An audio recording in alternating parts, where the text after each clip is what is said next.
isn't buried, it's coded. Decode the strange. In the circuits of the unknown, where the logic breathes and the data flows, we question what the code has shown and spark the light when no one goes. Clearly learned voices collide. You know, usually when we sit down to talk about the fringe, ghost hunters creeping around, abandoned asylums, UFO enthusiasts watching the skies in the desert, cryptozoologists trekking through the Pacific Northwest looking for Bigfoot, we go in with a very specific expectation. We're expecting a spooky story. We expect the mystery to be about the monster or the spirit or the lights in the sky. We look outward into the dark, waiting for something to look back at us. Precisely. We focus on the anomaly, the thing that shouldn't exist. Yeah. We want to know if the ghost is real, if the alien is visiting, if the monster leaves footprints. That's the hook. Exactly. But today, we're doing something totally different. We're pivoting. We are looking at a stack of research that suggests the biggest mystery, and frankly, the biggest source of chaos in these communities, isn't paranormal at all. Not even close. It's sociological. It's not about the ghosts. It's about the ghost hunters. It's a fascinating pivot and a necessary one. The source material we have today, specifically this deep sociological analysis titled Ego and Conflict in French Communities, argues that the real turbulence doesn't come from poltergeists throwing plates across a room. Right. It comes from what happens when you take a group of people, unite them by a belief that the rest of the world rejects, and then put them in a room with zero regulation and very high stakes for their own identity. And the result, apparently, is absolute chaos. We're talking about a concept the author calls the architecture of ego. That phrase alone gave me chills when I read it. It's a powerful phrase. It implies that this toxicity isn't accidental, it's structural. It's built into the walls of the community. It creates a perfect storm. And to understand it, we have to start with the bedrock concept of the analysis. The source material classifies these communities, ghost hunters, ufologists, demonologists, as epistemically marginalized groups. Okay, let's stop there, because epistemically marginalized is one of those academic tongue twisters that actually hides a very relatable, very human experience. It sounds dry, but the emotional reality of it is actually quite volatile. Can you unpack that for us? It really is. And to really get it, you have to strip away the jargon. Episteme is just Greek for knowledge. So we're talking about being pushed to the margins of knowledge. Okay. Think about it this way. If you're a structural engineer and you say, this bridge is unsafe, society has a slot for you. We have a structured degrees, licenses, peer reviews, government bodies that says, yes, listen to this person. Their knowledge is valid. Right. You have an ID badge. You have a stamp of approval from the accepted reality department. If a doctor says, take this pill, we generally take the pill. Exactly. But what happens if you spend 20 years studying Bigfoot or researching the paranormal? You might know every sighting since 1947. You might have thousands of hours of interview tapes. You consider yourself an expert. But when you try to present that to the world, what happens? The world laughs. Or worse, they just ignore you. The New York Times isn't running your op-ed. The local university isn't giving you a grant. You're basically sitting at the kids' table in the cafeteria of science. Precisely. You are denied epistemic authority. You're told, effectively, your knowledge isn't knowledge, it's fantasy. Now, the source material argues that this specific type of rejection does something to the human psyche. I assume the natural reaction is to get defensive. It goes deeper than defensiveness. It creates a siege mentality. The siege mentality. If the mainstream rejects us, then the mainstream must be wrong, or corrupt, or blind. It forces the community to turn inward. They circle the wagons, and this is where the paradox kicks in. The us against the world vibe. You would think that us against the world would make everyone best friends. You'd think it would create this utopian brotherhood of seekers where everyone supports each other because no one else will. But according to this analysis, it does the exact opposite. Completely. It turns into a piranha tank. It creates a power vacuum. Because there is no external validation, no Nobel Prize for ghost hunting, no tenure track, no board of demonology, the only validation available is internal. Oh. The only applause you get is from other people in the room. And because there's no regulation, that vacuum is filled by ego. So the stakes get incredibly high for incredibly small rewards. You aren't fighting for a paycheck or a global award. You're fighting for status in a tiny, unregulated kingdom. That is the core of the architecture of ego. And it leads us straight to the problem of credentials. Okay. In the mainstream world, hierarchy is defined by verifiable facts. If I want to be a surgeon, I can't just walk into an OR and say, I have a good vibe about this appendix. Trust me, I'm an empath. I can feel the appendix is bad. Yeah, security would drag you out. Immediately. In medicine or law, you have degrees, board certifications, and peer review. If you make a claim, it's tested against a body of established knowledge. But there is no university of spectrology. So in the absence of a diploma, how do you decide who is in charge? How do you decide who the expert is? According to our analysis, without institutional hierarchy, the hierarchy is determined by three things: perception, charisma, and experience. So it becomes a popularity contest. Or a performance, yeah. Wow. Effectively, yes. But it's more insidious than just popularity. It leads to what the source calls the chosen one syndrome. The chosen one. Since you can't flash a diploma to prove you're an expert, you claim authority through personal narrative. You hear things like, I have a special gift, I was born with a call, or I have access to secret government files that I can't show you. I see this all the time. I'm a sensitive, or I'm a medium. And the brilliant thing about that claim is that it is completely unfalsifiable. Who can disprove that you feel a vibe? That is the core conflict mechanism. In science, if we disagree on a theory, we look at the data. We run an experiment. Right, there's a method. In the fringe, if I say, my spirit guide says the ghost is a little girl, and you say, my spirit guide says it's a demon, we have reached a deadlock. There's no objective referee. There is no data to check. It becomes a pure battle of wills. And usually the person with the louder voice or the more confident delivery wins. It's not about who is right. It's about who can dominate the room. Or who can manipulate the social dynamic more effectively. This brings us to a concept in the text that I found incredibly revealing: spiritual narcissism and spiritual bypassing. Spiritual bypassing. I've heard that term floating around in self-help circles. It was coined by the psychologist John Wellwood back in the 80s, right? That's correct.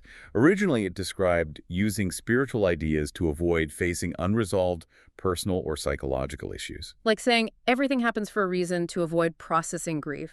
Exactly. But in these fringe communities, leaders weaponize it. How so? Imagine you're in a ghost hunting group. The leader makes a decision that is clearly unsafe or maybe just illogical. You raise your hand and say, hey, I don't think we should do that. The leader doesn't say, let's discuss the logistics. They say, you're vibrating at a low frequency. Oh, that is frustratingly brilliant. It's the ultimate get-out-of-jail-free card. It is. It's not that the leader is wrong. It's that I'm spiritually defective for noticing it. Precisely. It pathologizes critical thinking. Skepticism becomes a sign of spiritual impurity.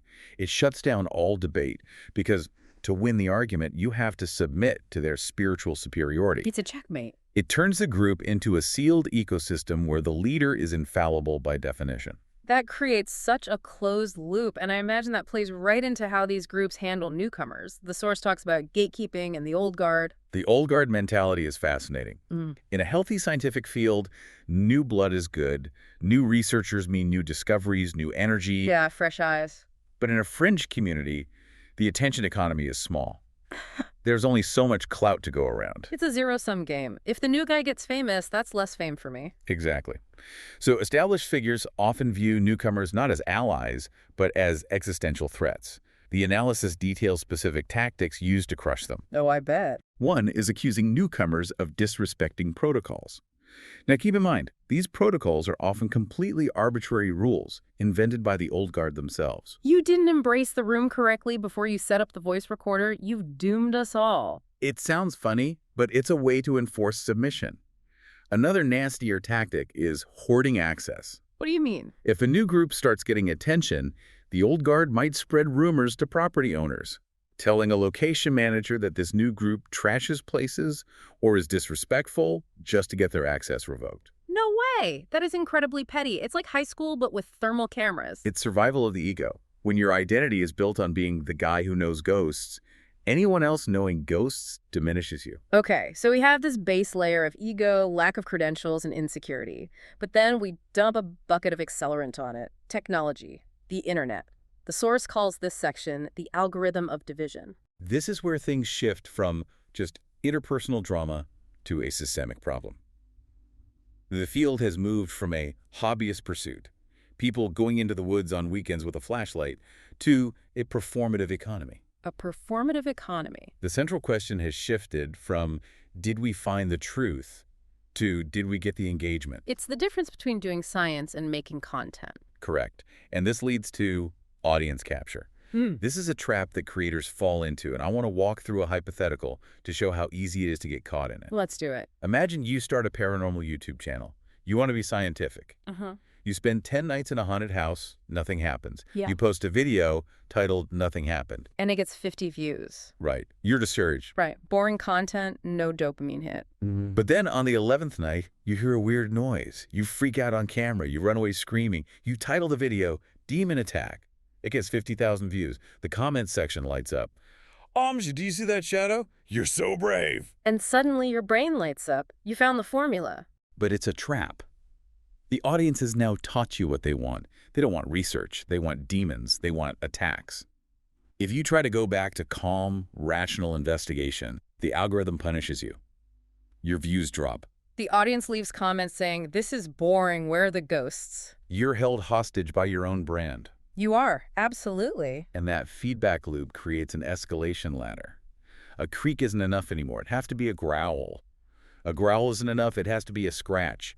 A scratch isn't enough. It has to be a possession. And eventually, when the environment doesn't provide the evidence, because let's be honest, ghosts don't perform on cue, the pressure to maintain that engagement leads directly to hoaxing, or at the very least, extreme exaggeration. It compels the creator to fabricate the experience to feed the beast they created. It also creates this weird relationship with the fans. The source uses the term parasocial feudalism. That sounds like a medieval kingdom on Twitter. It's an apt metaphor. Influential figures cultivate these intense, one-sided relationships where followers feel like they're personal friends with the creator. These followers become what psychologists call flying monkeys. Flying monkeys, like the Wicked Witch of the West. Yes, it describes proxy abusers. The leader doesn't need to get their hands dirty. Okay, how does that work? If someone criticizes them, say a debunker, points out a fake video, the leader just posts a vague status update.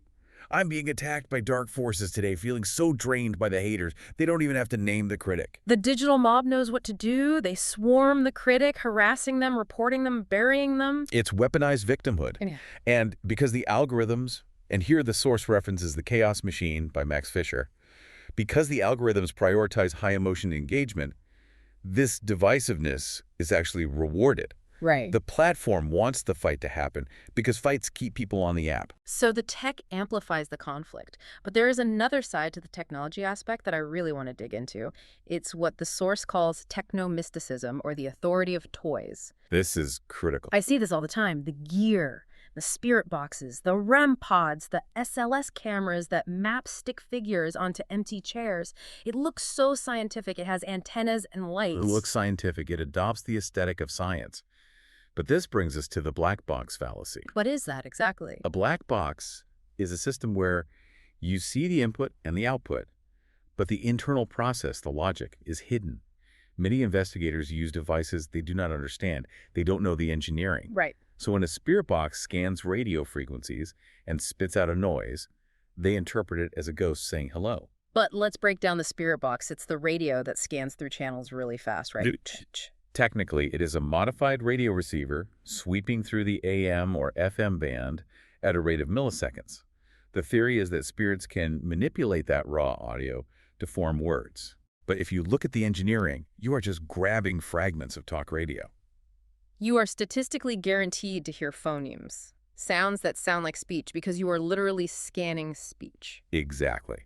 If you sweep past a broadcast of a baseball game, you might catch the S from strike and the out from outfield. Your brain stitches that together. And that's pareidolia. We are hardwired to hear language. But here is the techno-mysticism part. If an electrical engineer looks at that device, they say, this is a broken radio. It creates noise. But in the community, the device itself has authority. The toy is the expert. The gadget bypasses the need for critical thinking. And if you try to explain the radio sweep rate to a believer, you're attacking the sacred object. The source points out that many investigators treat the manual for the device as if it were a religious text. They don't know why a REM pod detects electromagnetic fields. They just know red light means ghost. It effectively infantilizes the research. It replaces critical inquiry with consumerism. You aren't a better researcher because you studied harder. You're a better researcher because you bought the $5,000 thermal camera instead of the $500 one. Precisely. And this reliance on ambiguous tech leads to pareidolia as policy. I love that phrase. Pareidolia is when our brains see patterns that aren't there, like faces in clouds. But the source says it becomes a social requirement. Yes, imagine we're all standing in a dark room. We are looking at a grainy photo of smoke. The leader says, look right there, that's a demon's face. If you say, I just see smoke, Yeah. you aren't just disagreeing about a photo. You're signaling that you aren't open enough. You are failing the group test. So you squint your eyes and you tilt your head and you say, oh yeah, I think I see it. It forces a kind of group hallucination. You have to shut off your brain to belong, which is the exact opposite of investigation. Okay, let's follow the money. Because eventually this isn't just about likes and retweets, it's about cash. Segment 3 covers the paranormal industrial complex.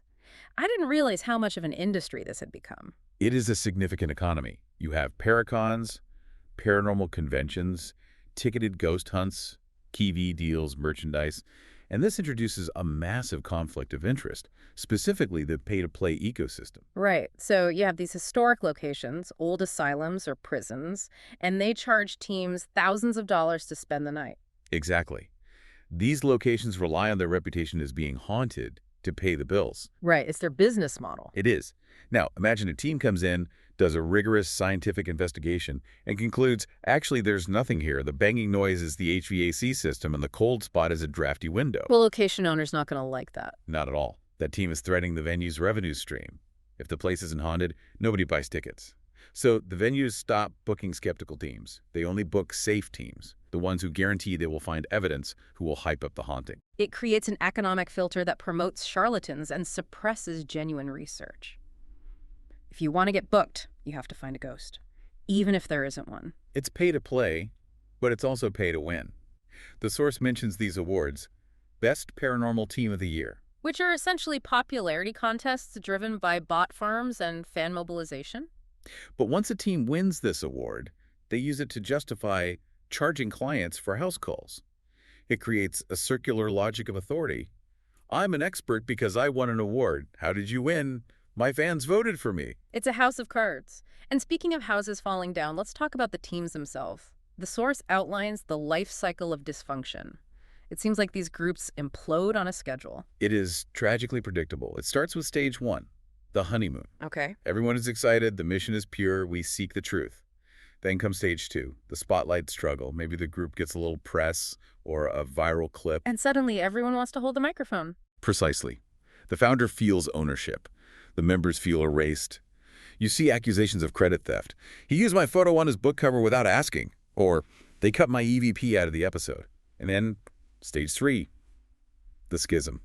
And this is where we get the spite team. I laughed out loud when I read this, but it's actually really sad. It is. A spite team is a splinter group formed not to do research, but specifically to annoy the original group. Seriously. They might pick a similar logo or book the same locations just before the old team does. Their entire existence is defined by opposition. It's basically paranormal Real Housewives. It is. And the narrative during the breakup is wild. It's never, we had creative differences. It's the other guys are being oppressed by dark entities. Again, using the supernatural to delegitimize valid complaints. Not that I'm a bad leader. It's that you are under demonic influence. It absolves the leader of all responsibility. Man. Okay, we need to take a turn here. We've talked about ego, money, and drama. But the source takes a very dark turn in segment 4. This is where the lack of regulation stops being funny and starts being dangerous. We need to talk about the suppression of criminality. This is the heaviest part of the analysis, but the most necessary. The source describes a phenomenon known as the missing stare. I have to be honest, when I got to the section on the missing stare, I had to put the notes down for a second. It's such a perfect, devastating metaphor. I know it comes from the blogosphere, Cliff Provocracy coined it, but seeing it applied to ghost hunting teams was, well, it explains a lot of the horror stories we hear. It's a heavy concept. Yeah. And it's heavy because we've all seen it, maybe even in our own families or workplaces. The missing stare isn't a literal broken step. It's a person. Right. It's the guy in the group, so let's call him Dave, who everyone knows is a problem. Maybe he gets too drunk on investigations. Maybe he's handsy with the new female members. Maybe he fakes evidence or scams clients. And the dynamic isn't that people fix Dave. They don't fire Dave. They don't confront Dave, they just work around him. They develop this complex architecture of avoidance. Yes, it's Yeah. like, oh, don't book a hotel room next to Dave, or make sure you don't leave your equipment alone with Dave. It becomes muscle memory for the group. The insiders navigate the danger effortlessly. They hop over the missing step without thinking. But here is the tragedy. New people don't know. And that's the institutional betrayal. You invite a guest, maybe a fan, maybe a new recruit, into this house. You welcome them in, but you don't warn them about the step. And when they fall, when they get harassed or scammed or hurt, the community's reaction isn't to blame the missing scare, they blame the victim. Well, you shouldn't have been standing there. You should have known better. It's gaslighting on a communal scale. But why? That's the part I struggle with. Why keep Dave around? Is the ghost hunting community really that small? It's small, but it's also terrified of the outside world. This goes back to the don't feed the skeptics mindset. Ah, right. If we admit Dave is a predator, the skeptics win. That is the logic. They view the reputation of the paranormal as more important than the safety of the people researching it. Wow. It's a warped utilitarianism.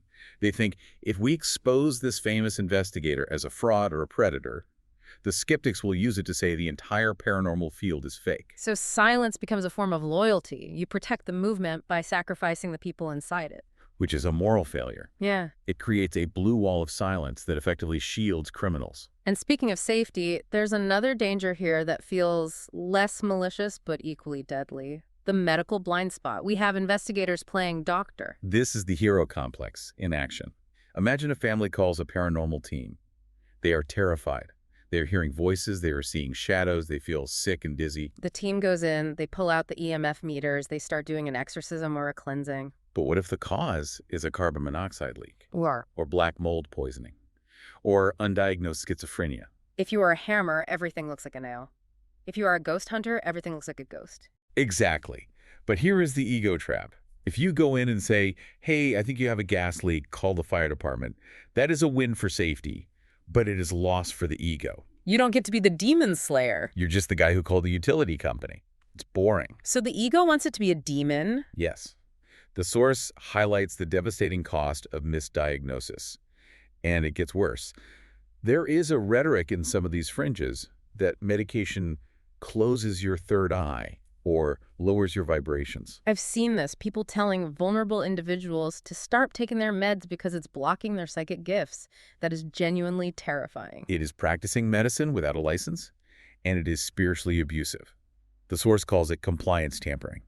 The leader gains a dependent follower because the person becomes unstable and relies solely on the leader for cleansings, while the follower loses their grip on reality. And if anyone tries to point this out, if someone says, hey, this is dangerous, They get hit with toxic positivity. weaponize unity. We don't do drama here.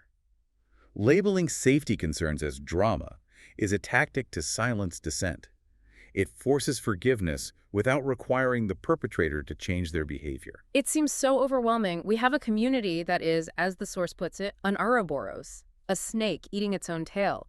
It's consuming itself to feed these egos. But the source doesn't just leave us in the pit, it offers a path forward. It does. And the solutions are practical, but they require a cultural shift. The first is decouple identity from theory. What does that mean in practice? It means that being wrong about a photo should be a success for truth, not a failure of ego. If I think a photo is a ghost and you prove it's a bug on the lens, I should say, thank you. Instead of blocking you on Facebook. Exactly. We have to normalize being wrong. Science is the process of being less wrong over time. The fringe needs to embrace that. Okay, what's second? Second, ethics over evidence. Background checks. Yes. If you're entering private homes, often with vulnerable people and children, background checks for team members should be non-negotiable. That seems like such a low bar, yet it's rarely met. And third, medical first, magic second. The rule must be to rule out the mundane causes, CO poisoning, mental health, electrical issues, before you ever pull out a sage stick or a crucifix. Spiritualizing a medical crisis is malpractice. It absolutely is. And finally, fix the stare. Stop working around predators. If someone is dangerous, they need to be removed, not managed. The safety of the community must come before the reputation of the topic. The source also provides a really solid reading list for anyone who wants to arm themselves against this kind of manipulation. We've mentioned a few, but let's recap the toolkit. For the skepticism aspect, you have Carl Sagan's The Demon-Haunted World, and is the gold standard for critical thinking. Essential reading. For understanding why people double down when they are wrong, there is When Prophecy Fails by Leon Festinger. That's where we get the concept of cognitive dissonance. And for the language part. Cultish by Amanda Montell. She breaks down how language is used to stop critical thinking.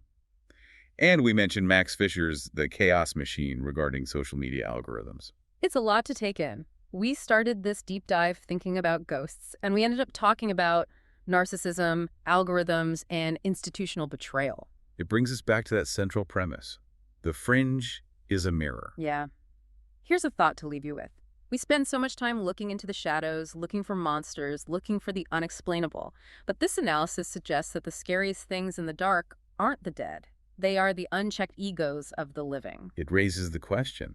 When you seek the extraordinary, are you looking for the truth, or are you just looking for a reflection of yourself? Something to think about the next time you see a sensationalized headline or charismatic leader claiming they have all the answers. Thanks for joining us on The Deep Dive. Stay curious, but stay critical. See you next time.